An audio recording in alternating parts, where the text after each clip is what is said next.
Et bonjour à tous, bonjour à toutes, bienvenue dans ce nouveau numéro d'Avantinissa. La série d'invincibilité se poursuit pour Didier Digard. Pas de victoire cette fois, un match nul, on va dire logique. En tout cas, ça sera peut-être un des sujets de débat face au Reims, tout aussi invincible de Will Steele. Un match au sommet, peut-être pas, mais en tout cas face à deux équipes très en forme, qui a accouché d'un match nul 0-0. Bon, bah, on va peut-être signé avant, je ne sais pas. Il va y avoir des regrets sur la première période, peut-être moins sur la seconde.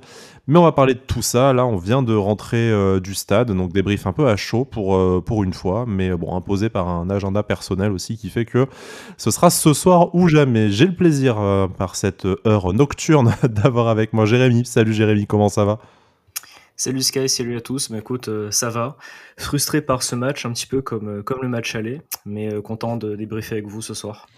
Alric est également là. Salut Alric, comment tu vas? Salut Sky, salut Jérémy, salut à tous. Écoute, moi, contrairement à Jérémy, je suis pas trop frustré de ce match nul. Donc ça me fera un petit point de divergence intéressant. Eh ben parfait, un petit point de débat, c'est toujours bon à prendre pour notre émission. Alors vous l'avez dit, voilà, match nul, 0-0. Bon, Digard poursuit sa série d'invincibilité à la tête de l'OGC Nice. Pareil pour Will Steele du côté de Reims.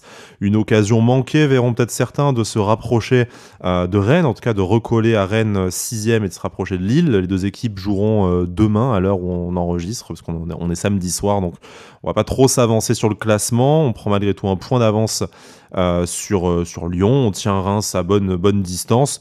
Alors, difficile de parler d'opération ou non au classement en attendant nos concurrents directs à l'Europe, mais avant de s'atteler, on va dire, au contenu du match, messieurs, parlons déjà du résultat. Faire 0-0 à la maison face à Reims, un mois après avoir fait le même résultat et le partage des points à l'extérieur face à la même équipe, est-ce que finalement ce n'est pas un résultat, je ne sais pas si on peut dire pour lequel on aurait signé avant le match, mais assez logique et assez correct? Alors logique oui, mais moi honnêtement, au début de match, si on m'avait dit 0-0, j'aurais pas signé parce que j'avais quand même à cœur de gagner ce match, surtout pour faire justement le gap un petit peu entre ces équipes, le Reims, Lyon derrière, et justement se rapprocher encore plus du top 5-6. On n'a pas pu le faire pour différentes raisons dont on discutera après, mais moi j'espérais justement pouvoir encore surfer un petit peu sur cette vague de bons résultats. Alors ça reste un bon résultat, ça aurait pu être bien pire, mais on conserve justement cette série d'invincibilité, encore un clean sheet pour notre défense et Kasper Schmeichel, donc c'est bien aussi. Après voilà, non, moi j'espérais quand même vraiment gagner ce match parce qu'on était à domicile. Là, le prochain match, on va à Monaco, on sait que ça va être très compliqué. Donc ça me frustre aussi pour ça. Bon après ceci dit, la dernière fois que j'ai dit ça pour le match aller, on a gagné contre Lille, Lens et Marseille, donc j'espère le même scénario. Mais voilà, enfin moi j'espérais vraiment gagner aujourd'hui pour prendre les points dès maintenant et aller à Monaco vraiment sans pression, on va dire, vraiment y aller en essayant de faire le meilleur résultat possible, mais en s'enlevant toutes sortes de pressions de résultats. Donc bon, j'espère qu'on va faire un coup maintenant à Monaco et qu'on va faire un très grand match.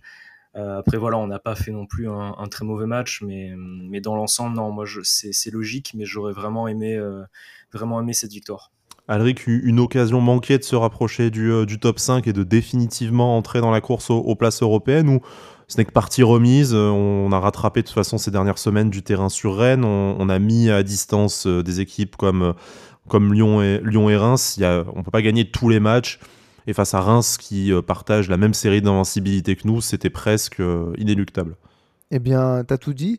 Ouais, je pense qu'au début, bien sûr qu'on signe pour une victoire, on est sur une excellente série, on joue un deuxième match consécutif à domicile. Puis on va voir l'OGC Nice jouer en espérant une victoire et pas se faire fesser cul nu. Toujours, Enfin, a ouais, priori, toujours, toujours. Et puis, on y reviendra dans le contenu, mais en plus, la première mi-temps nous donnait encore plus d'espoir par rapport à ça.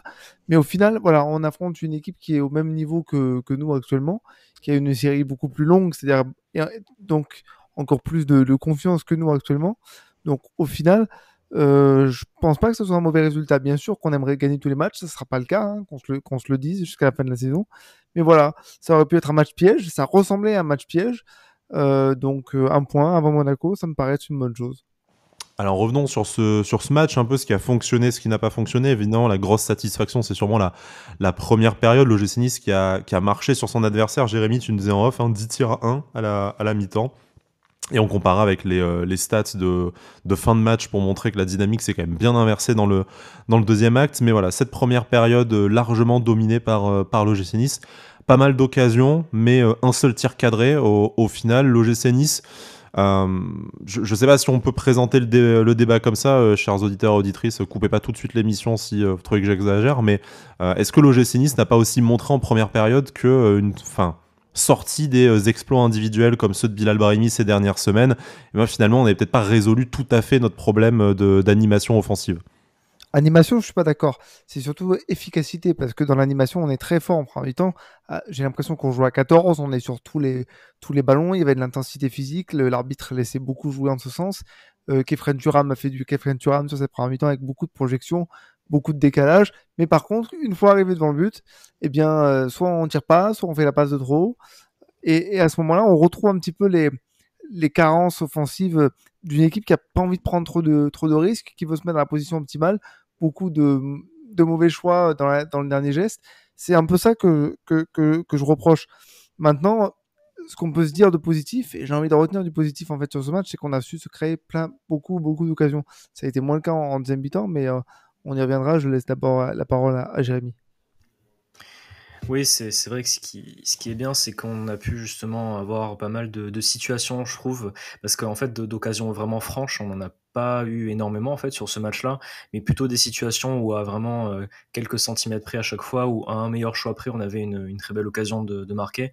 Ce qui était agréable, c'est que vraiment, comme disait Alric, on avait vraiment une équipe, on a l'impression d'être 14-15 sur le terrain, parce qu'il y a eu vraiment une grosse envie, une équipe qui se lâchait en fait, qui se posait pas trop de questions. Et par contre, dès qu'elle arrivait dans la surface, t'avais l'impression que c'était la panique. À chaque fois, on faisait le mauvais choix.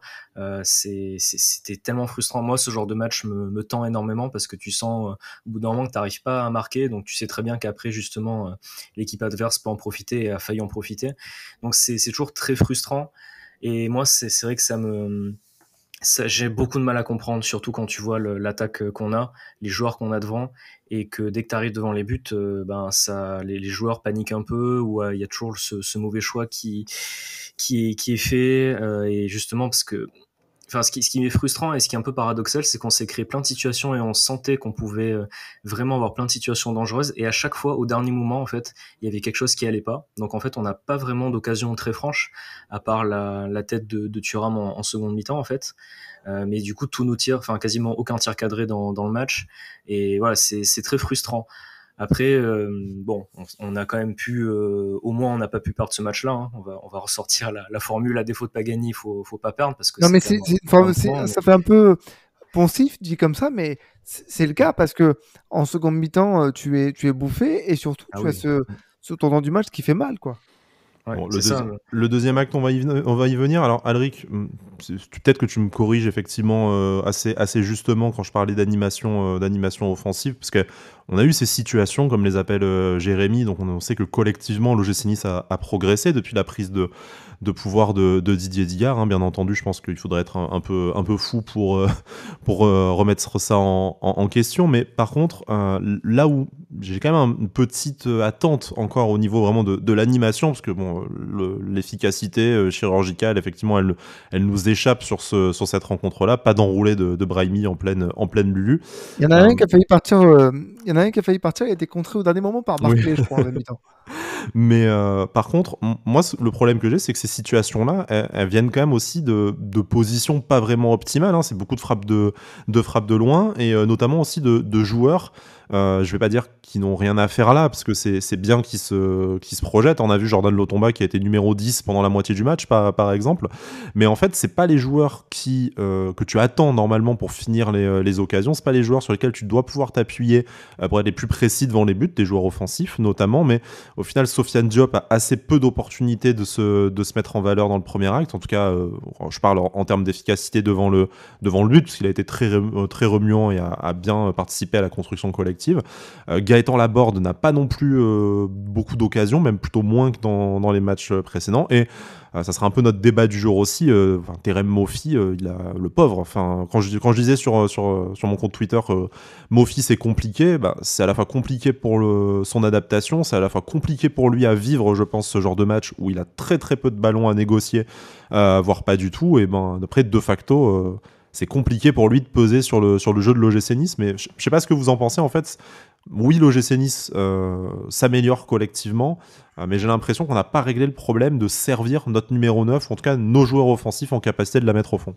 Tu as cité deux joueurs qui m'intéressent en tout cas sur ce match. Sofiane Diop, moi je trouve que c'est un joueur qui est très remuant, très intéressant au milieu, mais très frustrant sur le point offensif. Il frappe jamais. Il veut pas tenter la frappe, il veut pas tenter des choses. Il prend pas de risques. Et donc, il va toujours faire la passe de trop, toujours faire le dribble de trop, tenter la petite transversale, la petite déviation. À un moment donné, moi, ce que j'aimerais voir chez lui, c'est cette capacité à dire, de toute façon, je m'en fous, je suis à l'entrée de la surface, je suis sur mon bon pied, j'envoie une praline. Elle part à côté, au-dessus, peu importe, tu l'auras tenté. Et c'est ça que je lui reproche en tant que joueur offensif. Après, par rapport à Terem Moffi, il y a deux problèmes, il y a deux choses. Il y a que lui, il est dans un système qui n'était pas exactement le sien quand il est à Lorient. Plusieurs fois, on le voit, il attend à ce qu'à côté de lui, il y ait quelqu'un et en fait, au final, il est toujours tout seul. Et puis, j'ai l'impression qu'on n'a pas encore compris comment jouer avec lui et lui est tout le temps à contre-pied. C'est-à-dire que quand il faut partir, on lui envoie la balle, il part pas. Quand il faut rester dans les pieds, il part. C'est très très compliqué, on n'arrive pas encore à le trouver. Je pense qu'avec le temps, ça viendra.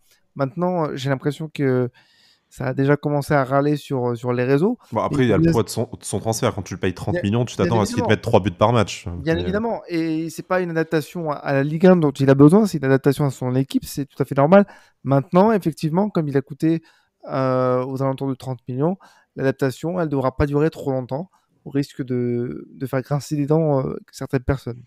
Jérémy Terem Moffi, du coup, l'idée, c'est pas de le démonter après 3 matchs, tout ça, bien entendu. C'est juste de souligner que l'adaptation, comme le dit Alric, à l'équipe, davantage qu'à notre championnat, elle est peut-être plus compliquée que ce qu'on espérait ou ce qu'on attendait. Et c'est surtout pour lui compliqué de peser sur le jeu de l'équipe parce que, encore une fois, quand tu es un numéro 9 et qu'en fait, t'as pas de ballon à négocier, alors que les ballons que tu as à négocier, c'est à 35 mètres des buts le long de la ligne de touche. Voilà. Est-ce que pour toi, c'est, comme le dit Alric, l'équipe qui ne sait pas encore jouer avec lui? Est-ce que c'est lui qui ne s'adapte pas au système à une seule pointe? Est-ce que c'est des mauvais choix de sa part? Enfin, voilà, hein, sans que, évidemment, le jugement soit définitif. C'est un joueur qui vient d'arriver et qui connaît un nouveau club après une certaine stabilité à Lorient. Mais voilà, très clairement, là, une des déceptions de ce match, si tu dois en sortir 2 ou 3, c'est que Terem Moffi n'a pas vraiment pesé sur le rythme de la partie. J'espérais qu'il puisse marquer son premier but au moins justement contre Ajaccio, contre Reims. Bon, ça n'a pas pu être le cas et j'espérais surtout qu'il puisse marquer rapidement parce que, comme tu l'as dit, il y a le poids de son transfert et pas forcément que sur les supporters. J'étais assez agacé quand j'ai vu le match cet après-midi sur Amazon, où à chaque fois c'était est-ce qu'il n'y aurait pas un petit problème Terem Moffi à l'OGC Nice? Alors il faut quand même essayer d'arrêter un petit peu de mettre la pression comme ça sur les joueurs, parce que comme on l'a dit, il est là depuis 3 matchs, le contenu de ces matchs est loin d'être catastrophique, il fait de bonnes choses pour l'instant, il fait de bons appels qui libèrent des espaces, son jeu de haut but est intéressant. Alors pour l'instant, il n'a pas de ballon dans la surface, il n'est pas en position de finisseur, parce que je crois que les seules occasions qu'il a, si j'ai bien noté, c'était contre Marseille quand il fait son rush solitaire et qu'il se procure son occasion tout seul. Et il y a une frappe en tout début de match là contre Reims, où il tente une frappe dans un angle un petit peu fermé, mais je crois que c'est les 2 seules fois où il a tiré au but. Il me semble, après je peux me tromper, mais voilà, pour l'instant il n'a pas eu l'occasion de briller, ce qui est dommage en 3 matchs. Après voilà, moi aussi j'espérais qu'il marque, en fait pour enlever tout doute et pour qu'on lui laisse le temps, parce que j'ai peur qu'on ne lui laisse pas beaucoup de temps, que ce soit dans l'atmosphère du club ou d'un point de vue journalistique, parce que ça peut compter dans le mental d'un joueur. Donc j'espère qu'il va rester protégé, on va dire, par le club et par Didier Digard, pour pas tomber dans ce doute qu'il peut avoir sur son transfert. Après, moi j'ai aucune inquiétude, on voit que c'est un très bon joueur qui nous apporte quand même depuis qu'il est là, par sa dimension physique, justement, c'est en son jeu de haut but, sa technique. Donc des fois il fait des erreurs, pour l'instant c'est pas optimal, il doit s'adapter justement à son nouveau club, au poids du transfert. C'est sûr que voilà, moi j'aurais aimé qu'il marque pour enlever tous ces doutes là, mais je suis pas inquiet plus que ça, il va marquer et je pense que ça va bien se passer. Pas d'inquiétude, mais ça soulève peut-être, comme je le disais, un problème. Le mot est bien fort, parce qu'on ne veut pas parler de problème Terem Moffi, hein, mais en tout cas une marge de progression pour le GC Nice. Tout le monde n'a pas des débuts à la Mario Balotelli. Hein, non, bien sûr. Voilà. Donc, mais après, il y a un truc qui va poser problème au fur et à mesure des matchs où il ne marquera pas, c'est que plus les matchs passeront et s'il ne marque pas, il aura tendance à vouloir toujours frapper au but, frapper au but, frapper au but. Typiquement, l'action qu'il a dans ce match-là, avec un poil plus de lucidité, tu décales Sofiane Diop qui est absolument tout seul, ça fait but. Mais forcément, bon, c'est l'instinct du buteur aussi de vouloir marquer, notamment ton premier but sous tes nouvelles couleurs pour un peu débloquer la situation. Mais bon, voilà. Moi, je trouvais que c'était quand même un axe de progression de l'OGC Nice d'adapter Terem Moffi et que lui s'adapte au jeu collectif que Didier Digard est en train de mettre en place. Malheureusement, voilà, hein, ça aurait pu être sympa face à une équipe un peu plus faible, notamment comme Ajaccio, d'en profiter pour ouvrir son compteur but. Après, s'il le fait avec un doublé sur la pelouse du Louis II dimanche prochain, ça sera très bien aussi. Hein, voilà. Peut-être qu'il choisit son moment, le garçon aussi. Blague à part, je voulais rester peut-être sur ce qui a bien marché quand même, peut-être revenons là-dessus, hein, parce qu'encore une fois c'est plutôt un bon match de la part de l'OGC Nice, même si la fin de rencontre a été un peu sous respirateur artificiel. Moi je voulais commencer, et pour une fois on va pas reléguer ça au tout dernier moment de l'émission pour dire c'est évident, mais j'aurais quand même parlé du match de notre charnière centrale, hein, Dante Todibo qui fait vraiment encore une superbe rencontre. L'OGC Nice est toujours quatrième défense de Ligue 1. Ça pourrait changer parce que Paris et Marseille, qui sont respectivement deuxième et troisième défense de Ligue 1, ne sont plus qu'un but derrière. Donc en fonction des résultats de la prochaine journée, l'OGC Nice pourra encore monter dans ce classement-là. Depuis que Didier Digard est là, si je dis pas de bêtises, c'est deux buts encaissés par notre défense, donc une solidité qui était déjà avérée sous la mandature de Lucien Favre, qui est encore plus impressionnante aujourd'hui. Il y a peut-être juste la question du penalty qu'on va évoquer en dernier lieu, mais vraiment un match extrêmement complet de nos deux défenseurs centraux. On plaint Mattia Vitti qui du coup doit essayer de gratter du temps de jeu, mais voilà, c'est un énième match de très haut niveau, je trouve, pour les deux défenseurs centraux du gym. Ouais, très très bon match encore une fois de nos deux défenseurs qui ont quand même bien réussi à tenir Falorin Balogun, à part sur l'action du penalty. Et c'est vrai qu'on l'a pas trop vu. Ils ont tous les deux fait un bon match. À la relance, par contre, c'était quand même un peu plus compliqué, j'ai trouvé. Mais non, un très bon match encore de cette charnière-là qui progresse et bien aidé. Je pense qu'on va venir après aussi par l'excellent match de nos deux latéraux. Donc ils ont pu être bien aidés par les latéraux, et aussi un très très bon Kasper Schmeichel qui est de mieux en mieux. Donc non, en plus ils sont toujours tous les deux très bons et ils sont de mieux en mieux entourés aussi sur le terrain. Donc ça va de pair. Garde la main, penalty pour toi ou non? Ouais, penalty quand même, parce que c'est vrai que Balogun se laisse un peu tomber, mais bon, il a quand même il me semble sur l'action, il a quand même la maîtrise du ballon. J'ai pas exactement les détails en tête, mais il a quand même la maîtrise, et Todibo en fait tire le maillot et le pousse en même temps. Donc à partir de ce moment-là, c'est sûr que l'arbitre va siffler et la VAR va aller dans son sens. Donc je pense que s'il n'y avait pas eu le maillot tiré et qu'il avait vraiment levé les bras et montré qu'il n'y avait pas de contact, là ça aurait pu passer. Mais à partir du moment où en fait Balogun est passé et qu'après Todibo tire le maillot, je pense que c'est fini et que l'arbitre est un peu obligé de siffler. Donc oui, moi le penalty m'a pas choqué. Alric, avant de parler de l'arrêt de Kasper Schmeichel sur ce même penalty, pour toi logique qu'il soit sifflé? Oui, bien sûr. C'est le seul vrai duel que perd Todibo, mais il est tellement dépassé sur ce dribble comme il est irréparable.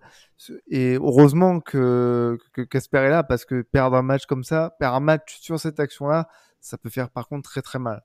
Bon, alors restons sur le positif. Arrêt de Kasper Schmeichel. Alors bon, penalty pas extrêmement bien tiré, mais très mal tiré. Hein. Voilà, mais Kasper sort du bon côté. Il se relève en plus assez vite pour, je pense, gêner le Rémois qui reprend le tir après, hein, parce que si jamais il reste au sol ou qui perd vraiment le ballon des yeux, c'est peut-être plus compliqué après pas de faire l'arrêt, parce que l'autre envoie une mine hors du terrain, mais voilà, beau double réflexe. Moi, je trouve belle attitude, en tout cas, sur ce penalty. Belle attitude, mais moi, quand je l'ai vu repousser le ballon dans l'axe, j'ai eu un peu peur, parce que je me suis dit, à tous les coups, il aura pas le temps de se relever. Parce qu'il a toujours un petit laps de temps. Bon, finalement, au final, les attaquants rémois sont un peu handicapés, hein, et je parle en connaissance de cause. Donc, Donc ça joue en notre faveur. Maintenant, il est clair que je pense que cette action, elle fait du bien à toute l'équipe, elle fait du bien à Kasper Schmeichel, mais surtout elle le met un peu en valeur dans un match où il avait quasiment rien eu à faire Il fait un depuis le très début. très bel arrêt sur une occasion finalement hors jeu aussi, hein, où Hors il jeu, fait une belle ouais, magnifique, horizontale pour aller magnifique sortir le ballon. horizontal. Du Ouais, je coup, voulais on le va, mentionner aussi. Ouais. du coup, on va arrêter de dire que Kasper Schmeichel est de mieux en mieux très bon. Il est très bon tout court. Mm. Non, voilà. Non, ouais, c'est sûr que ce penalty-là, c'est le tournant du match. Et c'est ça la force aujourd'hui de l'équipe. C'est que dans un match que tu n'arrives pas à gagner, tu arrives à ne pas le perdre. Et donc, c'est ça que j'ai envie de retenir en fait aujourd'hui. On soulignait le très bon match des latéraux également. Bon, Jordan Lotomba qui, en plus d'être Cafou maintenant, est Et un aussi, vrai cafou, du coup, maintenant. et aussi Rivaldo. Hein. Enfin, bon, là, on est sur un cumul de qualité. Il repique dans l'axe, il participe au jeu. Il lui manque juste une frappe de 25 mètres en Lulu, en fait, je pense, pour que ça. Il a Pour failli la pas... tenter. Ouais, mais bon, voilà, c'est là vraiment, c'est un autre joueur et je suis pas sûr qu'on aurait l'explication. Hein. Bon, lui dit que ça vient beaucoup du staff aussi qui l'a invité à se lâcher. Bon, ça a pris 3 saisons, mais tant mieux si on en récolte les fruits aujourd'hui. Voilà, quelques mots, messieurs, sur le match de Jordan Lotomba si vous le souhaitez, et aussi sur celui de Melvin Barr, parce que au final, tu lis tout et n'importe quoi sur les réseaux. Hein. Il y en a encore qui le fracassent. Il y en a qui soulignent qu'il fait quand même un match solide dans l'attitude, même si, bon, on va pas se mentir, la qualité de centre, il va toujours pas la retrouver là. Qu'est-ce que vous avez pensé du match de Melvin? Moi, à titre personnel, en n'étant pas du tout objectif sur le joueur, comme vous le savez, j'ai quand même trouvé qu'il a gagné une certaine quantité de duels. Il a quand même vraiment fait mal à son vis-à-vis rémois. Après, c'est sûr que offensivement, il avait envie, il s'est beaucoup projeté, il a apporté des solutions dans les dédoublements dans le camp rémois. Après, pour ce qui est de l'élimination de son adversaire ou d'un centre qui pourrait être décisif, on atteint très clairement les limites du joueur, mais sur tout le reste, le match est tellement complet que j'ai pas envie de dire qu'il fait un mauvais match, ni même un match moyen en réalité. Je vais garder la main rapidement pour pouvoir aborder les deux. Lotomba a un très bon match, mais dans la continuité de ce qu'il a déjà démontré, j'ai l'impression qu'on a enfin le Jordan Lotomba qu'on avait entrevu dans des vidéos compilations au Young Boys Bern ou avec la Nati Espoir. Donc c'est une très très bonne chose. Voilà, c'est sûr qu'on aimerait bien qu'il soit décisif par un centre, une passe, une frappe, peu importe. Enfin, ça viendra forcément. Et puis par rapport à Melvin Barr, j'ai voulu garder la main parce que je fais partie des gens qui l'ont beaucoup démonté ces dernières semaines, à raison, je pense. Mais là, moi, il m'a vraiment surpris sur ce match-là. Déjà d'un point de vue défensif, je crois qu'il n'a pas perdu beaucoup de duels. Il a été vraiment très très propre. Beaucoup dans l'anticipation aussi, toujours le pied un peu en avant pour anticiper la relance rémoise. Offensivement, c'est compliqué. Moi, il y a une action que je garde en tête, c'est où il doit partir en pleine vitesse. Ça fait partie de ses qualités, des qualités qu'on demande à un latéral. Et puis, on voit qu'il n'y a pas. Il est cramé avec le ballon, il est cramé en vitesse. C'est un peu compliqué, mais bon, il est volontaire et c'est ça que j'ai envie de garder par rapport à son match aujourd'hui. Ouais, quasiment tout pareil. Mais Jordan Lotomba, c'est lui aussi. Ce qui est bien, c'est que ça devient constant. Cette qualité dans le jeu. Et surtout sa détermination, il est vraiment tout est très positif de son côté. Et après Melvin Barr, oui, je pense que c'est un de ses meilleurs matchs, enfin son meilleur match depuis très longtemps à Nice. De la Je le saison trouve probablement vraiment, déjà, ouais, au moins. de la saison au moins, je pense, parce que défensivement, il a vraiment été bon. Et alors offensivement, certes, il y a eu des déchets, des choses qui allaient pas, mais je trouve que justement, à défaut d'avoir été très juste techniquement, il a pu apporter du danger par sa présence et il a gagné beaucoup de ballons très haut sur le terrain, surtout en fin de match, ça nous a fait du bien. Donc non, justement, sa détermination, son envie, cette fois, a été justement couplée à un peu plus de meilleurs placements, un peu plus de justesse et d'anticipation. Donc il a vraiment fait un bon match. Je pense aussi que la concurrence avec bon, c'est pas directement avec Antoine Mendy du coup parce que c'est Jordan Lotomba qui passe à gauche quand Antoine Le fait Mendy de joue à perdre droite. quelques Mais minutes de voilà, jeu et de plus être titulaire je pense que indiscutable. ouais, je pense que ça lui aussi ça peut même inconsciemment lui faire du bien et le pousser à s'améliorer. Donc non, vraiment moi aussi il y a des fois où j'ai été dur avec lui, mais ce soir moi je trouve il a fait un très bon match. Bon, de toute façon, tout le monde, plus ou moins, a fait un très bon match, hein. Encore une fois, même Terem Moffi, il fait le meilleur match qu'il peut faire avec le très peu de ballons et d'opportunités qu'il a eu, hein. Je pense que tu survis pas face à une équipe comme Reims, et notamment cette dernière demi-heure sans faire un bon match. Parlons peut-être justement de ce deuxième acte, l'OGC Nice qui, du coup, a eu beaucoup plus de difficultés en deuxième période. Alors, je mettrais quand même davantage ça sur la bonne rentrée des Rémois que sur une baisse de régime, niçoise, hein. Les opportunités ont été là, mais Reims s'était un peu remis la tête à l'endroit. Je ne sais pas à quoi vous l'attribuez. On a peut-être aussi un peu perdu la maîtrise du milieu de terrain qu'on a vraiment eu archi dominateur en première période, hein. Bon, le milieu de terrain Boudaoui, Thuram, Ramsey qui semble indéboulonnable pour Didier Digard, hein. Il y a eu les rentrées certes en fin de match de Rosario, Barclay et Youssouf dans ce secteur-là de jeu, mais vraiment, enfin, ce milieu à 3 me semble, en tout cas à titre personnel, ultra complémentaire, a encore fait au moins 60 minutes de grande qualité. Est-ce que c'est physiquement que ça a pêché, peut-être qu'on commence aussi à payer l'enchaînement des matchs, et puis bon, le fait qu'on est en face d'une équipe qui de toute façon, parmi ses qualités, a son milieu de terrain, et donc logiquement ils avaient droit d'avoir leur demi-heure de gloire aussi. Ouais, Il y a- je pense que c'est beaucoup dû au milieu de terrain, comme tu l'as dit. Bon, après, Reims a corrigé pas mal de choses à la mi-temps, mais on avait un milieu de terrain en fait qui, il m'a semblé, jouer un peu plus haut. Et en fait, on était souvent pris par la profondeur avec Falorin Balogun, justement, qui plusieurs fois, ben, c'est ce qui amène au penalty, justement, plusieurs fois partait en profondeur, et on avait un peu de mal à le rattraper. Et donc du coup, Reims pouvait remonter, et justement ça, et jouait quand même. On fait une très bonne seconde mi-temps. On vraiment réussi à combiner rapidement, à nous mettre en difficulté. C'est vrai que justement notre milieu de terrain était passé très vite à chaque fois. Je trouve qu'en une ou deux passes, justement, c'était très direct. Le jeu en transition de Reims était vraiment bon. Et donc du coup, on avait un peu de mal à suivre. Honnêtement, j'aurais aimé, et j'aurais été très curieux de voir une entrée de Youssouf un peu plus tôt dans le match. Je pense qu'il aurait vraiment apporté euh, justement en sentinelle avec Boudaoui un peu plus haut sur le terrain. J'aurais bien aimé voir un peu plus longtemps ce schéma-là et ce duo-là comme ça au milieu, accompagné de Thuram, qui a fait un très bon match. On a un peu plus revu dans le registre qu'on espérait, Plusieurs avec courses lui. où au Voilà. final Ouais. tu gagnes 30 mètres, t'attires Mm. 3-4 adversaires sur toi. Malheureusement, ça n'a peut-être pas servi à libérer un de ses coéquipiers pour lancer une attaque, mais on le revoit avec ses grandes enjambées. C'est ça qui fait Ouais, plaisir quand c'est tu ça. as Kefren Turam dans ton effectif. C'est vrai que c'était quand même bien. J'ai trouvé justement Ramsey un peu plus en dedans, même s'il a quand même apporté, j'ai trouvé un peu plus en dedans, et cette fois Boudaoui était quand même bien mieux que contre Ajaccio. Mais j'aurais aimé justement voir plus longtemps Boudaoui un peu plus haut sur le terrain pour faire un pressing plus haut sur la défense de Reims, et justement Youssouf en sentinelle pour justement arriver à gratter un peu plus de ballons en fin de match, et faire souffler la défense.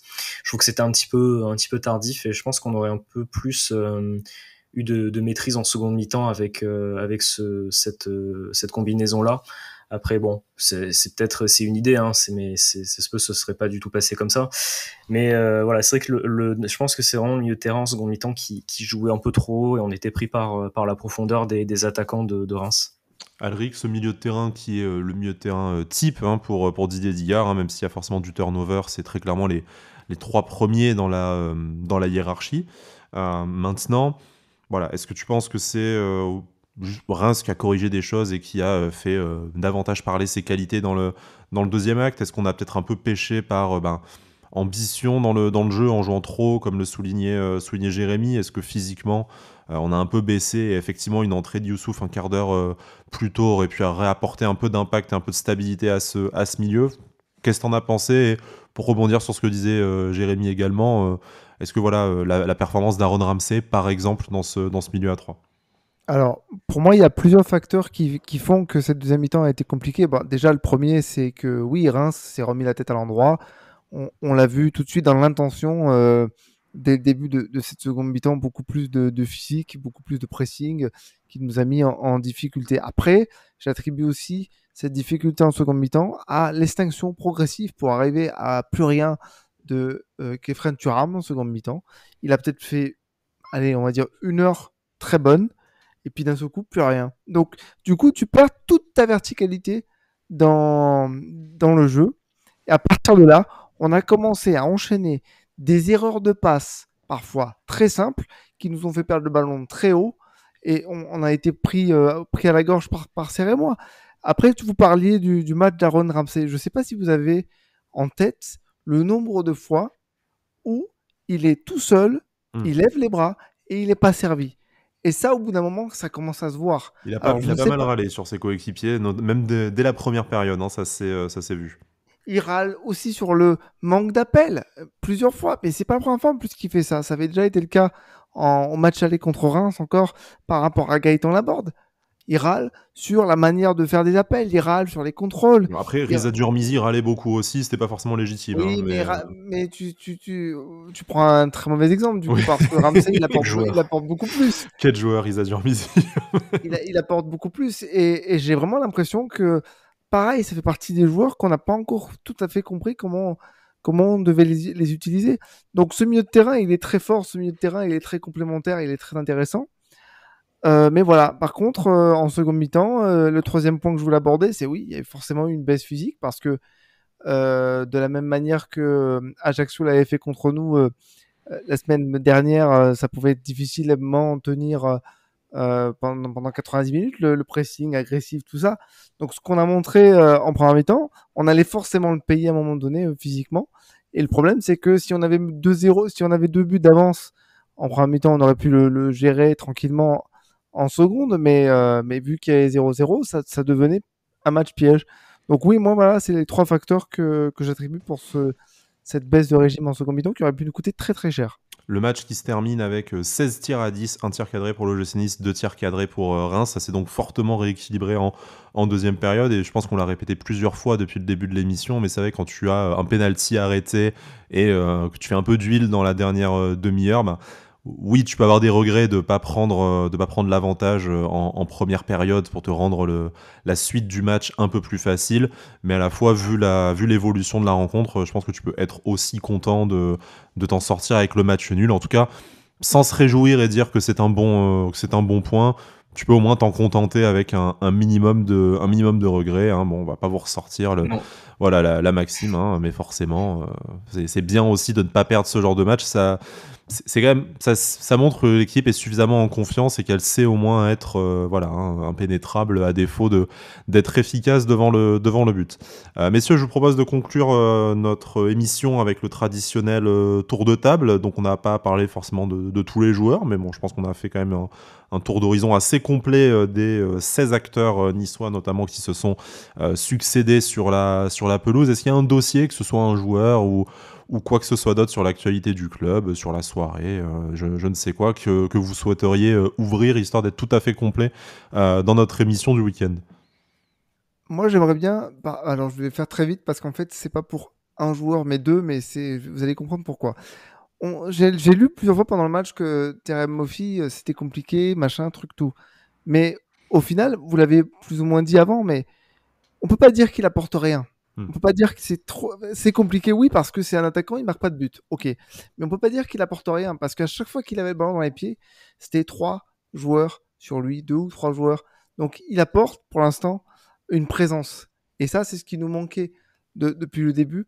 Donc ça, déjà, c'est un point positif. Et dans le même ordre d'idée, lorsque Brahimi est rentré, on s'attendait tous à ce qu'il fasse une course, une frappe. Il l'a tenté 2-3 fois. Bon, ça n'a pas fonctionné. Mais est-ce que vous avez vu à quel point lui aussi était beaucoup marqué? Oui. Tous les circuits il de avait passe 3 étaient Rémois coupés. sur lui Et qui oui, étaient prêts voilà. à laisser leur corps pour que la balle parte pas enroulée à la Robben, quoi. Et donc, tout ça pour dire quoi? Que nos joueurs commencent à être attendus, commencent à faire peur un petit peu aux équipes adverses. Ça veut dire quoi? Ça veut dire que là, on va pouvoir attendre l'équipe de Didier Digard et de son staff sur comment déjouer les attentes des adversaires. Et ça va être intéressant parce qu'en plus, là, on a un gros adversaire qui arrive, peut-être la meilleure équipe depuis le début de 2023. Donc voilà, je voulais soulever ce point avec ces deux joueurs qui n'apportent pas rien, contrairement à ce que j'ai pu lire. Jérémy? Bon, on en a un petit peu déjà parlé, mais je voulais quand même dire chapeau à Kasper Schmeichel quand même, parce que il a pris beaucoup de critiques et depuis vraiment quelques matchs, il est impérial. Hein. Les clean sheets, c'est aussi en grande partie grâce à lui, hein, notamment contre Lille, contre Ajaccio aussi, ou sur les rares occasions d'Ajaccio, il a été présent encore une fois cet après-midi parce que, comme vous l'avez mentionné rapidement, c'est vrai qu'il arrête le penalty, mais moi surtout c'est son arrêt sur la position de hors-jeu de Ito, mais l'arrêt est incroyable, je trouve. Franchement, Il la je prend sais pas derrière comment. lui, Ah ouais, c'est hyper compliqué. Hein. la détente, comme on m'a dit, on dit ouais, il a gagné 2 cm sur sa détente, tellement il a dû aller la chercher. Mais franchement, chapeau, parce que je pense qu'il s'est vraiment remis la tête à l'endroit, un peu comme beaucoup de joueurs, mais il fallait aussi le faire. Et je trouve vraiment que ces derniers matchs sont vraiment très très bons. Et justement, ses coéquipiers ont vraiment l'air d'être avec lui, parce que quand on voit les réactions suite au penalty, il prend plein de claques pour le féliciter. Mais c'était non, je suis vraiment content qu'il monte ce niveau-là et qu'il soit présent comme ça.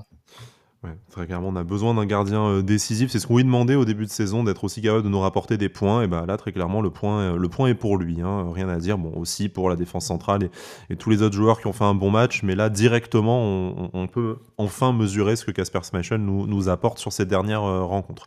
Je voudrais terminer, moi, c'est pas vraiment un dossier, mais je voudrais qu'on se félicite du retour du public à l'Alliance Riviera. Encore un petit 20 000 malgré l'adversaire qui est certes une bonne équipe de Ligue 1 et une équipe invincible, mais qui n'est pas non plus l'équipe la plus sexy et la plus bankable pour vendre des billets. Et ben après Ajaccio, Reims, voilà, encore un 20 000. Si dans ces matchs pas franchement sexy au cœur de l'hiver, on arrive à faire minimum ce socle de 18-20 000 et qu'après on bonifie ça dans les affiches de la saison, et ben je pense que ça sera vraiment positif et signe que le public niçois est capable de répondre à l'appel quand il a une équipe emballante qui correspond aussi à son ADN et à son amour pour les équipes de guerriers qui respectent le maillot, tout ça. Mais voilà, c'est pas évident. On sait qu'on a un public qui est déjà pas non plus giga nombreux, mais qui est en plus de ça volatile, qui a eu a raison aussi des fois de déserter le stade ces derniers mois, ces dernières saisons. Bah, voilà, là, si on arrive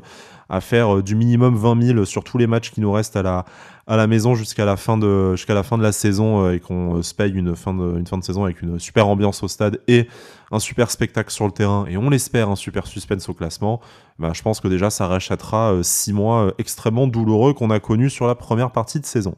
Messieurs, merci beaucoup de m'avoir accompagné en soirée, hein, samedi soir, c'est la folie. Merci, on se retrouve, de toute façon vous nous retrouvez sur toutes les plateformes habituelles, hein, Apple Podcasts, Deezer, Spotify, la chaîne YouTube de Sports Content. N'hésitez pas à aller vous abonner, nous laisser 5 étoiles, un commentaire, ça fait toujours plaisir. On essaye de répondre au maximum, hein. Voilà, après on est deux à gérer les réseaux sociaux du club, donc on fait de notre mieux, mais c'est parfois compliqué de suivre. Et puis on se retrouve, je pense, dès dimanche prochain au retour du match au Louis II. On l'espère avec une série qui va continuer. On espère avec les 3 points, histoire qu'on gagne encore un derby en ce mois de février et qu'on puisse rêver à une fin de saison palpitante. Merci beaucoup, messieurs. À très vite. Et Issa Nissa. Issa Nissa. Issa Nissa.